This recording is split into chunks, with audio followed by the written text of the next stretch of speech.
നീ എത്തിയോ? ഞാനിപ്പോ എത്തിയതേ ഉള്ളൂ.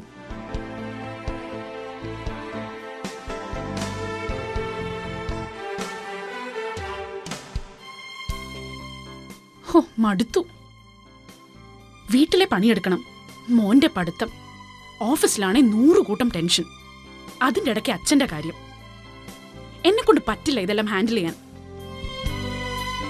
Mama, can you open the gate?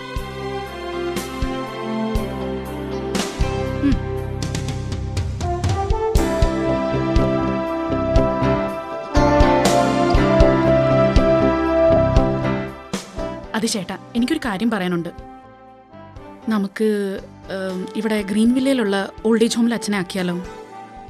അതാവുമ്പോൾ പോയി വരാനുള്ള ദൂരേ ഉള്ളൂ. നമ്മുടെ രജനിയുടെ അച്ഛനും അവിടെ തന്നെ നിൽക്കുന്നേ.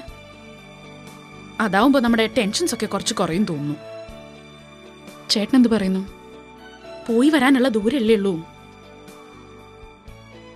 നാട്ടില് അച്ഛനെ നോക്കാൻ ആളില്ലായിട്ട് ഇങ്ങോട്ട് കൂട്ടിക്കൊണ്ടു വന്നത്.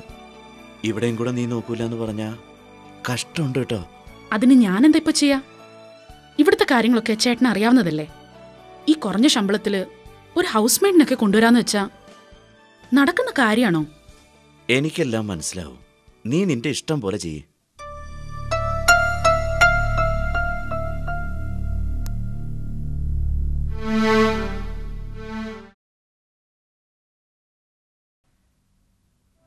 നാട്ടിലടുത്തൊന്നും പോന്നില്ലേ? ഇല്ലില്ല, നാട്ടിൽ പോയിട്ട് എന്ത് ചെയ്യാനാ? ഇനിയുള്ള കാലം മക്കളുടെ കൂടെ ഇവിടെ കഴിയാനാ പരിപാടി. പിന്നെ പ്രായമായില്ലേ, പണ്ടത്തെ പോലെ ഓടിച്ചാടി പറന്നു നടക്കാനൊന്നും പറ്റൂല. കണ്ണെത്തുന്നിടത്ത് കാതെത്തൂല. ഒറ്റപ്പെട്ട പോലെ ഒരു തോന്നല് വരും പ്രായമായി കഴിഞ്ഞാല്. എന്നും ഒരേമാതിരി അല്ലല്ലോ മോനെ. ഇനിയുള്ള കാലം സന്തോഷമായിട്ട് ഇവിടെ കഴിയാനാണ് എന്റെ പരിപാടി.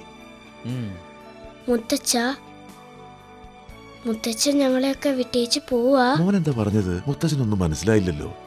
അച്ഛാ, അച്ഛനോട് ഞാനെല്ലാം പറഞ്ഞതല്ലേ. സുധയുടെ കാര്യം അച്ഛന് നന്നായിട്ട് അറിയാലോ. മതി, എല്ലാം എനിക്കറിയാം. നിങ്ങൾ ഇഷ്ടം പോലെ ചെയ്യേ.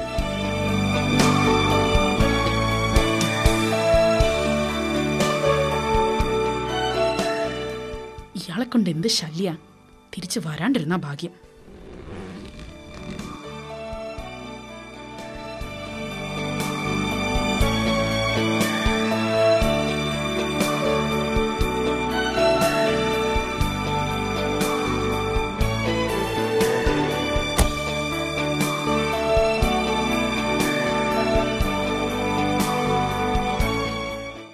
മുത്തച്ഛന്റെ 2 തലയണ കൂടി വണ്ടിയിൽ എടുത്തു വെക്കണേടാ മോനെ.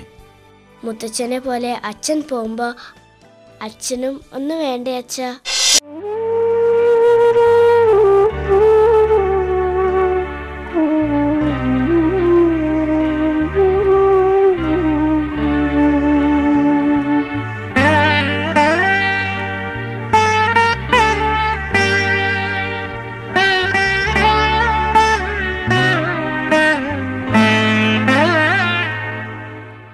മാതാപിതാക്കൾ മക്കൾക്ക് ഭാരമാകുന്നു.